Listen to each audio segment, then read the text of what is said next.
صاحب اگر اس کے خد و خال آپ ذرا وضع کریں کہ وہ کس طرح کے ہوں، مطلب اس کا سٹرکچر کیسا ہو، کون لوگ ہوں وہ جو اس یونٹی گورنمنٹ کو چلا سکے، کیونکہ نیشنل گورنمنٹ سے تو پھر آپ کے ذہن میں یہ آتا ہے نا تمام جماعتوں کا آپ ایک ایک بندہ لے لیں، اور وہ بھانمتی کے کنبے تو ہم نے دیکھے ہیں، وہ چلتے کم ہیں اور چلاتے زیادہ ہیں آپ کو. سو مجھے یہ بتائیں کہ اس میں آپ کے ذہن میں کیا اسٹرکچر ہے، کہ کیسا نظام ہو، یعنی کس طرح کے لوگ ہوں، وہ کوئی پروفیشنلز ہوں، ٹیکنوکریٹس ہوں، ایکسپرٹس ہوں، کس طرح کے لوگ ہوں جو فار دا ٹائم بینگ اس کرائسس میں پاکستان کو چلائیں جب ایک پولیٹیکل ڈیڈ لاک ہو گیا. دیکھیں جب حکمران بھی ملک کے معاملات سے اور عوام کی فلاح سے لاپرواہ ہو جائیں، اپوزیشن بھی لاپرواہ ہو جائے، تو پھر آپ کیا کریں گے؟ اس لیے میں یونٹی گورنمنٹ کی بات کر رہا ہوں، اور میں ایسے نظام کی بات نہیں کر رہا جو ہمارے آئین سے باہر ہو. جو بھی حل آپ نے نکالنا ہے وہ آئین کے اندر نکالنا ہے. آپ کو اپنے ملک کو واپس آئین کے نظام پہ لانا ہوگا. ہم اس سے بہت دور چلے گئے.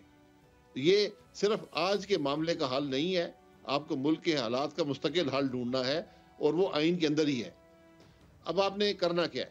آپ کو لوگ چاہیے جن کی کریڈیبلٹی ہو، جن کی انٹیگریٹی ہو، اور سارے جماعتیں بیٹھیں، وہ آگے کا ایجنڈا طے کریں کہ ہم نے ملک میں کیا کیا ریفارمز کرنے ہیں، کیونکہ آج آپ کا ملک چل نہیں سکتا ریفارمز کے بغیر. آپ کو بے پناہ اصلاحات ملک کے اندر کرنی ہے، آپ ملک کو آگے لے کر جانا ہے.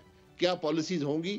یہ ایک مستقل جو پولیٹیکل پارٹیز ہیں وہ اس پر اپنی مشاورت کرتی رہیں، اور جو بھی آپ حکومت بنائیں جس کے اندر لوگ جو ہوں کمپٹنٹ ہوں، انٹیگریٹی والے ہوں اور محنت کرنے والے ہوں، ان کو آپ لے کر آئیں. جو صلاحیت رکھتے ہوں ان کو آپ وہ ایجنڈا دیں، تاکہ سب کی اس کے اندر کنسنسس شامل ہو. جو عمل وہ کریں گے اس میں تمام جماعتوں کا حصہ شامل ہو، اس میں اسٹیبلشمنٹ کا حصہ بھی بے شک شامل ہو، اس میں جوڈیشری بھی شامل ہو. یہ آج لا تعلق نہیں رہ سکتے یہ ادارے ملک کے نظام سے.